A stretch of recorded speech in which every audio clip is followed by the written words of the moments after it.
हो. द्वापार युगामध्ये मत्स्यगंधा आणि पाराशर ऋषी यांच्या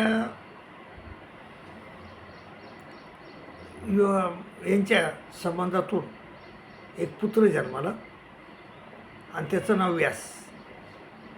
हे द्वापार युगात जन्मले, अतिशय हुशार होते तेव्हा, आणि त्यांनी वेदाचा अभ्यास केला. वेदाचं म्हणजे जे 4 वेद म्हणजे 1414 ऋषीचे जे मतं होते ते विखुरलेले होते. त्यांनी ते एकत्र केले आणि एकत्र करून त्यांचे 4 विभाग केले. त्याला मग त्याला कोणते वेद म्हणतात, त्याला कोणते वेद म्हणतात? ऋग्वेद, सामवेद, यजुर्वेद आणि अथर्ववेद असे 4 वेद तयार केले त्यांनी. तर बाबा ह्या वेदाचा अभ्यास त्यांनी केला, गीतेचा अभ्यास त्यांनी केला आणि ब्रह्मसूत्रे नावाचं पुस्तक लिहिलं. आणि ही प्रस्थानत्रयी आहे आणि यानुसार एक पंथ तयार केला, त्याला अद्वैत तत्त्वज्ञान नावाचा पंथ. आणि पुढं त्यालाच हिंदू धर्म असे लोक म्हणतात. तर हिंदू धर्म हा चालत चालत आला शंकराचार्यापर्यंत, आणि शंकराचार्याच्या काळामध्ये तर हिंदू धर्माला फार अवकाळ आली. आणि मग शंकराचार्यानं गीतेचा अभ्यास केला आणि अभ्यास करून त्या धर्माला सांभाळलं, म्हणजे हिंदू धर्माला सांभाळलं, अद्वैत तत्त्वज्ञानाला सांभाळलं. आणि सांभाळून मग त्याच्यातून त्याला म्हणजे जे जैन धर्माचा पगडा होता, बौद्ध धर्माचा पगडा झाला होता त्यावेळेस, तो पगडा कमी केला आणि हिंदू धर्माला पुन्हा हिंदू धर्माची पुनर्जागृती केली. पुन्हा लोक हिंदू धर्मात आले. आणि बाबा आणि हे चालत राहिलं. आणि मग शक्य 1200मध्ये भगवान श्री चक्रधर स्वामी महाराज आले आणि त्यांनी हा महानुभाव संप्रदाय म्हणजे लोकांना देवतेच्या वेदोक्त कर्मकांडातून सोडून, वेदात कर्मकांड आहेत त्याच्यात, त्या कर्मकांडात सोडून खऱ्या परमेश्वराचा, खऱ्या मुक्तीचा मार्ग त्यांनी दाखवला. तर बाबा तो आहे द्वैत मार्ग आणि शंकराचार्याचा आहे अद्वैत मार्ग. तर अद्वैत म्हणजे काय? अद्वैत म्हणजे सगळं एक मानणे, जीव आणि परमेश्वर एक आहे असं मानणे, त्याला अद्वैत तत्त्वज्ञान म्हणतात. कोणचं म्हणजे असा परमेश्वर काही वेगळा नाही. जे ब्रह्मदेव तो बी परमेश्वरच आहे, विष्णू परमेश्वरच आहे, म्हणजे सगळं परमेश्वर आहेत, सगळे परमेश्वर आहेत. म्हणजे सगळंच खाली सगळं जे जग हे सगळं ब्रह्म आहे. सर्वम खलिदम ब्रह्म असं वेदाचं म्हणणं आहे. आणि त्या वेदाप्रमाणे आणि वेदाचे 4 मंत्र आहेत: आयमात्मा ब्रह्म, प्रज्ञानम ब्रह्म, आयमात्मा ब्रह्म, प्रज्ञानम ब्रह्म, आम ब्रह्मास्मी आणि आयमात्मा ब्रह्म, प्रज्ञानम ब्रह्म, आम ब्रह्मास्मी आणि तत्वमसी असे 4 मंत्र आहेत. तर त्या 4 मंत्राचा शंकराचार्याने अभ्यास केला आणि हा पंथ पुन्हा ह्या हिंदू धर्माला पुनर जन्म द्यायला त्याला, पुन्हा लोक हिंदू धर्मात आले. पण बाबा कर्मकांड काय त्याला सुटले नाही. आणि नंतर मग भगवान श्री चक्रधर स्वामी महाराज झाले आणि त्यांनी ह्या वेदोक्त देवतापाशाच्या कर्मकांडातून सोडून खऱ्या परमेश्वर प्राप्तीचा मार्ग दाखवला. तर त्याला द्वैत तत्त्वज्ञान म्हणतात. अद्वैत तत्त्वज्ञान म्हणजे सगळं एकच मानणे, याला अद्वैत तत्त्वज्ञान म्हणतात. आणि द्वैत तत्त्वज्ञान म्हणजे परमेश्वर आणि जीव हा वेगळा आहे असं मानणे म्हणजे द्वैत तत्त्वज्ञान. मग बाबा आता ह्या दोघांना 2 तत्त्वज्ञान सांगितले. शंकराचार्य, व्यास इथून चालत आलेलं एक तत्त्वज्ञान आहे, ते अद्वैत तत्त्वज्ञान आहे. आणि भगवान श्री चक्रधर स्वामी महाराजांना सांगितलं, अनेक लोकांनी सांगितलं, त्यांनीच नाही अनेक लोकांनी सांगितलं, ते द्वैत तत्त्वज्ञान आहे. तर हे मग आता आपल्याला गीतेच्या काळशीवर घासून बघायचं आहे. गीतेच्या काळशीवर घासून बघायचं आहे आपल्याला की ह्या गीताचं म्हणणं काय. गीता द्वैताचं प्रतिपादन करते का अद्वैताचं प्रतिपादन करते, हे आपल्याला आज बघायचं आहे. माझ्या भाऊ गीतेमध्ये जीवाचे जे वर्णन आहे ते 2ऱ्या अध्यायात केले. ते म्हणले हा कसा आहे जीव, आच्छेद्यो यमदाहेव यम क्लेदेव सोशेवचे नित्य आहे सर्वगता स्थानू आचोलो यम सनातन. असं कशाचं म्हणजे आत्म्याचं किंवा जीवाचं वर्णन केलेलं आहे देवानं. आणि पुन्हा जीव कोणाच्या याच्यात असतो, जीव हा मायेच्या बंधनात असतो. तर अव्यक्त दिनी भूतानी व्यक्त मध्येनी असं लिहिलं आहे गीतेमध्ये, अव्यक्त दिनी भूतानी व्यक्त मध्येनी भारत अव्यक्त निधनाने व तत्र का परिदेवना. म्हणजे माया जीवाला अव्यक्तातून व्यक्त करते, व्यक्तातून अव्यक्तात नेते आणि हे चक्र चालूच राहतं आहे. तर पण परमेश्वराला ती अव्यक्तातून व्यक्त नेत नाही आणि व्यक्तातून अव्यक्त नेत नाही, व्यक्तातून अव्यक्तता आणत नाही, अव्यक्तातून व्यक्तीकडे नेत नाही. आणि परमेश्वर हा ज्यावेळेस अवतार धारण करतात ते म्हणले मी आजोपी सन्न व्ययात्मा भूतान आम्ही स्वरूपी सन पण प्रकृती स्वामधिष्ठ आहे संभवामी आत्ममाय. प्रकृतीला अधिष्ठित करून काह्यात घेऊन परमेश्वर अवतार धारण करतात. तसं जीव नाही, जीव हा अव्यक्त स्थिती असतो. अव्यक्त दिनी भूतानी व्यक्त मध्येनी भारत अव्यक्त निधान आहे व तत्का परिदेवना. आणि अव्यक्तात नेत आहे, अव्यक्तातून तिला पुन्हा व्यक्तात आणते, असं चालूच राहते. तसं जीव परमेश्वराला ती व्यक्तात आणत नाही, अव्यक्तात नेत नाही. आणि परमेश्वर म्हणले माया दीक्षेने प्रकृती सुयते सचराचर. आणि माझ्या अधीक्षेतखाली ह्या सगळ्या सृष्टीची रचना माया करते. माया दीक्षेने प्रकृती सुयते सचराचरण हेतून आणि कोणते जगती परिवर्तते. आणि माया ही जीवाला परमेश्वराकडे जाऊ देत नाही. ते म्हणले दैवी हेशा गुणमयी मम माया दुरतया मामेव प्रपद्यन्ते मायामितांतरन्ते. मग हे माया ते जीवाला परमेश्वराकडे जाऊ देत नाही, परमेश्वराचं जीवाचं मिलन होऊ देत नाही. आणि म्हणून श्रीकृष्ण महाराज म्हणतात जे मला भसतात, मला शरण येतात तेच फक्त माझ्या भावाला प्राप्त होतात. एरवी लोक मायाला पार करून माझ्यापर्यंत येऊ शकत नाही. तर असं सांगितलं बाबा. आणि दुसऱ्या अध्यायात सांगितलं की मग हा आत्मा कसा आहे, न जायते म्रियते वा कदाचित नायम भूत्वा भवितावा न भूये आजो नित्य शाश्वतोयम पुराणो न हान्यते हान्य माने शरीर. आणि नैनम चिंतनते शास्त्राने, याला शास्त्रानं सोडू शकत नाहीत. नैनम दहती पावका न चैनम क्लेदैन त्याप न सोसयती मारुता. तर असं म्हणजे जीवाचं किंवा आत्म्याचं वर्णन केलं आहे. आणि आत्मा किंवा जीव हे मायाच्या बंधनात असतात. ते मायात यायला पुन्हा पुन्हा प्रपंचात आणते, पुन्हा अव्यक्तात नेते. असं अव्यक्त दिनीभूतानी ह्या दृष्ट आपल्या श्लोकातून समजत आहे. आणि आता परमेश्वराचं बघितलं तुम्ही तर परमेश्वरा चौथ्या अध्यायात काय म्हणतात, अर्जुना श्रीकृष्ण महाराज अर्जुनाला हे ज्ञान सांगतात. श्रीकृष्ण महाराज म्हणतात अर्जुना इममयोसते योगम प्रोक्तवान हमव्यम विवस्वान मने प्राह मनोविक्स्वा कौरपणे एवं परंपरा प्राप्त मीमम राजर्षेदू सकाले नियमाता योगोनष्टपर्यंत. असं हे ज्ञान मी सांगतो तुला. तर हे मी आत्ताच तुला सांगायलो नाही, अनेक म्हणजे अगोदर सांगितलेलं आहे मी ज्ञान.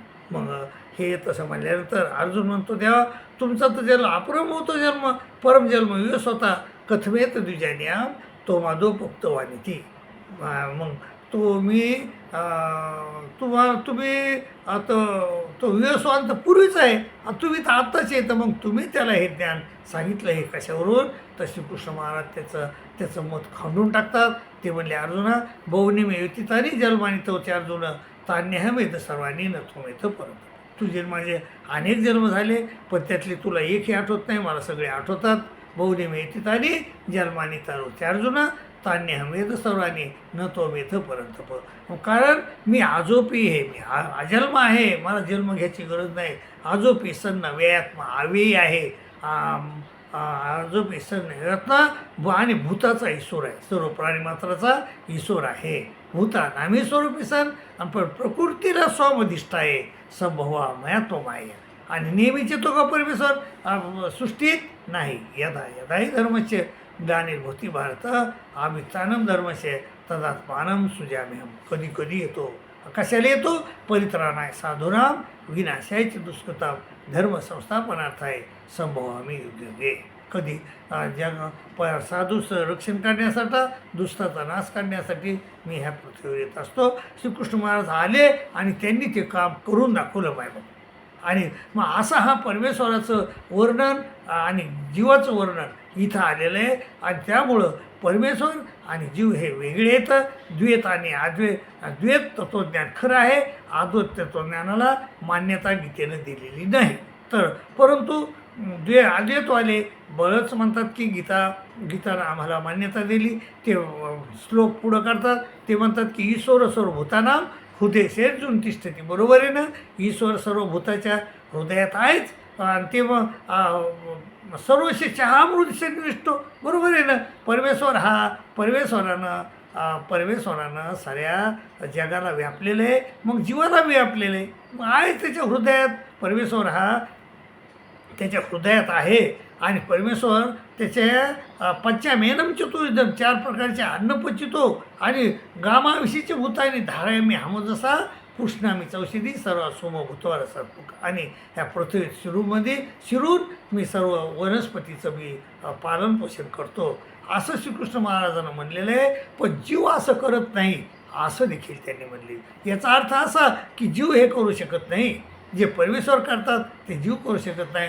संत तुकाराम महाराज म्हणतात की देवे उचललेली मेदिनी एवढी म्हणजे सगळी पृथ्वी आणि तुला तर गोणी उचलली ना.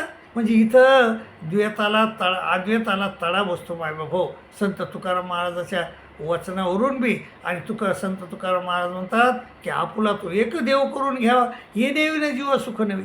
आणि येरती मायके दुःखाची जननी नाही आधी आवंत अवसर. म्हणजे इथंच अद्वैत तत्त्वज्ञानाला तडा जातो मायबाभाऊ. आणि अद्वैत तत्त्वज्ञान हे म्हणजे पोरकं ठरतं इथं मायबाभाऊ. आणि द्वैत तत्त्वज्ञान हे खरं ठरतं आहे संत तुकाराम महाराजाच्या म्हणण्याप्रमाणे बी. आणि अनेक संतांच्या म्हणण्याप्रमाणे संत जरी बी अद्वैत तत्त्वज्ञानाचं म्हणजे पुरस्कार करीत असले तरी द्वैताला ते विसरले नाही, द्वैताप्रमाणेच चलते. की त्याने संत तुकाराम महाराज म्हणतात की काय म्हणतात ते रंडी चंडी शक्ती ते मध्य मांसाची भक्ती. ते म्हणतात की हे देवतेच्या तुम्ही नादी लागताना नको करू, जेव्हा देवतेची भक्ती तेथे मोक्षप्राप्ती नाही, असं त्यांनी सांगितलेलं आहे. आणि त्या अद्वैत तत्त्वज्ञानाला तडा दिलेला आहे मायबापू. खरंच द्वैत तत्त्वज्ञाने 15 अध्यायामध्ये श्रीकृष्ण महाराज म्हणतात की अर्जुना द्वयमु पुरुषोलोके शर साक्षरे उच्च आणि शर सर्वांनी भूतानी कुटस्थोक्षर उच्चते. मग 2 प्रकारचे पुरुष आहेत आपले.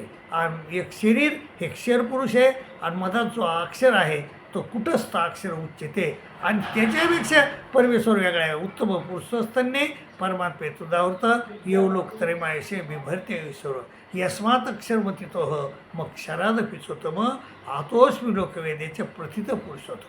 म्हणजे परमेश्वराला पुरुषोत्तम भगवान म्हणून मान्यता दिलेली आहे मायबाभाऊ. परंतु जीवाला पुरुषोत्तम भगवान म्हणून मान्यता दिली नाही. पण एवढं खरं आहे की जीवानं जर कर्तव्य केले तर तो परमेश्वर एवढा मोठा होऊ शकतो. पण परमेश्वर होऊ शकत नाही. एखाद्या जर समुद्रामध्ये जर तेल टाकलं तर तेल आणि पाणी एक होऊ शकत नाही. तसा जीव आणि परमेश्वर एक होऊ शकत नाही. हा जीवच राहतो शेवटी. परमेश्वर हा परमेश्वरच राहतो. जीवाचा परमेश्वर होऊ शकत नाही. जीव जरी परमेश्वर प्राप्तीला गेला तर तिथला तो आनंद घेऊ शकतो, हे खरं आहे. परंतु तो जीवाचा उद्धार नाही करू शकत. तो परमेश्वर होऊ शकत नाही असं सांगितलेलं आहे गीतेमध्ये. आणि जीवाचं वर्णन आलेलं आहे. आणि दुसऱ्या अध्यायात आणि परमेश्वर कसा आहे हे 13व्या अध्यायात सांगितले बाबा. ते म्हणतात की सर्वता पाणी पाद्यमतात सर्वतोक्षी शिरोमुखम. आणि परमेश्वराला कसे आहेत, सगळीकडे हातपाय सर्वता पाणी पादमतात सर्वतोक्षी शिरोमुखम सर्वतो स्तुतिम लोके सर्व मावती तिष्ठती. आणि त्या परमेश्वराला सगळीकडून दिसतं आहे, सगळीकडे हात येतं, सगळीकडे पाय येतं. सर्वता पाणी पादमतात सर्वतोक्षी शिरोमुखम सर्वतो स्तुतिम लोके सर्व मावती तिष्ठती. सर्वेंद्रिय गुणावासम सर्वेंद्रिय विरजितम आसक्तम सर्वभूतैव निर्गुणम गुणभुक्तुचे. असं वर्णन परमेश्वराचं आलेलं आहे. आणि जीवाचं वर्णन वेगळं आलेलं आहे. जीव हा 15 अध्यायात सांगितलं की माझं धाम कसं आहे. ते म्हणले न तर भास आहे ते सूर्य न शशा कोण पावक येत गतवान निवर्तन ते धाम परम. आणि त्या धामाला कोण जाऊ शकतं तर जीव जाऊ शकतो. पण कसा जीव जाऊ शकतो तो निर्माण मोहा झालेला जितसंग दोषा आध्यात्मनित्या विनिवृत्त कामा द्वंद्वरी मुक्ता सुखदुःख संज्ञेर गच्छती मुळे पद्मोय. असा अमूढ झालेला माणूस जीव हा परमेश्वर प्राप्तीला जाऊ शकतो मायबाबा. असं हे द्वैत तत्त्वज्ञान आहे, अद्वैत तत्त्वज्ञान आहे. तर हे दोन्ही हिंदू धर्मात चालतं आहे. हिंदू धर्माचे साधारणतः 2 विभाग पडलेले, एक द्वैती आणि अद्वैती. तर मायबाबा गीता माझ्या मताप्रमाणे आणि गीता ही अद्वैताचं प्रतिपादन करत नाही, द्वैताचं प्रतिपादन करते. जे वेदामध्ये सांगितलेलं आहे तो गीतेमध्ये 8 अध्यायामध्ये वेदाची व्यावृत्ती केलेली आहे. वेद हे काय सांगितलं आहे की दुसऱ्या अध्यायात सांगितलं श्रीकृष्ण महाराजांनं की त्रैगुण्य विषय वेदा निस्त्रैगुण्य भावार्जुन. ते गुण हे वेद हे त्रिगुणात्मक आहेत. तू वेदाच्या त्रिगुणात्मक तू गुणातीत हो आणि निर्दोष हो, नित्य सत्वस्त हो, निर्योगक्षेम आत्मवान हो. असं म्हणजे असं अर्जुनाला सल्ला देताना श्रीकृष्ण महाराज म्हणतात 15व्या अध्यायामध्ये अर्जुनाला 16 म्हणजे 11व्या अध्यायाच्या शेवटी श्रीकृष्ण महाराज म्हणतात अर्जुना ना मेदेर न तपसा न दाने न चर्चा वेदानं प्राप्त होत नाही. आणि मायबाबा आणि द्वैत तत्त्वज्ञान तर सगळं वेदावर आधारलेलं आहे आणि वेदानं प्राप्त होत नाही परमेश्वर. मग अद्वैत तत्त्वज्ञान कसं टिकन मला सांगा मायबाबा. तर खरं तत्त्वज्ञान टिकन तर द्वैत तत्त्वज्ञान टिकत आहे. आणि ते म्हणले वेदेषु वेदेषु तपसूचे व दानोशी यत् पुण्यफलं प्रतिष्ठम आते तिथं सोरमिदमिदित्वा योगी परमस्थानमुपेती जाते. योगी परमस्थान प्राप्त करतो आणि म्हणजे सतत परमेश्वराचं चिंतन करणारा माणूस. पण वेदेषु यज्ञानं तपसू तपानं परमेश्वर प्राप्त होत नाही बायबापा. आणि मग हे अद्वैत तत्त्वज्ञान सांगतं आहे की वेदानं परमेश्वर प्राप्त होतो. संत ज्ञानेश्वर महाराज देखील म्हणतात की पुण्याची पावटी सरे इंद्रपणाची ओटी पुत्रे मग येऊ लागेल ती माघारे मृत्यूलोक. म्हणजे स्वर्ग लोक देखील प्राप्त होऊन देखील तिथून आपलं पतन आहे असं संत ज्ञानेश्वर माऊलीनं म्हणजे चौथ्या अध्यायामध्ये ज्ञानेश्वरीमध्ये त्या 9व्या अध्यायामध्ये ज्ञानेश्वरीमध्ये त्या टीका करताना सांगितलं बाबा. म्हणून हे अद्वैत तत्त्वज्ञान त्यांच्याच लोकांनी त्यांच्याच साधू संतांनं त्या अद्वैत ज्ञानाचे खंडन केलं आहे. मग अद्वैत तत्त्वज्ञान हे म्हणजे तेवढं खरं नाही. अद्वैत तत्त्वज्ञान परमेश्वर प्राप्तीपर्यंत जाण्याचं एक साधन नाही असं गीतेचं मत आहे मायबाबा. आणि द्वैत तत्त्वज्ञान म्हणजे जीव आणि परमेश्वर हे वेगळे समजणे आणि जीवानं परमेश्वराची भक्ती करणे. संत ज्ञानेश्वर माऊली देखील म्हणतात की नित्य ने बनावे ते प्राणी दुर्लभ असं म्हणले ते. पण लक्ष्मी वल्लभच आहे आजोळी. जे परमेश्वराचं चिंतन करतात त्यांच्याजवळच खरा परमेश्वर आहे. आणि त्याच्यामुळे ते गोड सल्ला देतात आपल्याला. ते म्हणतात की ज्ञानदेव मौन जपाळ अंतरी धरून श्रीहरी जपे सदा. आणि मौन धर आणि अंतरी जपाळ खोल परमेश्वराचं चिंतन कर असा सल्ला संत ज्ञानेश्वर माऊलीनं दिला आहे आपल्याला मायबाबा. इथं तर अद्वैत तत्त्वज्ञानाला तडा गेला आहे. तर खरं तत्त्वज्ञान द्वैतच पुढं आलं आहे संत ज्ञानेश्वर माऊलीच्या मताप्रमाणे. सगळ्याच संतांच्या मताप्रमाणे अद्वैत तत्त्वज्ञान द्वैत तत्त्वज्ञान पुढं आलं आहे. अद्वैत तत्त्वज्ञान मागं पडतं आहे. म्हणून मायबाबा गीतेच्या जर आपण पाहिला अभ्यास केला तर द्वैताकडं ती जास्त ओढते, द्वैताचं प्रतिपादन जास्त करते आणि अद्वैताचं प्रतिपादन ती करत नाही असं माझं म्हणणं आहे. तर तुम्ही अभ्यास करून बघा आणि मग मला बोला. आणि तोपर्यंत मी तुम्हाला तुमचा अभ्यास होईपर्यंत मी तुमची रजा घेतो आणि इथंच थांबतो. दंडोत प्रणाम.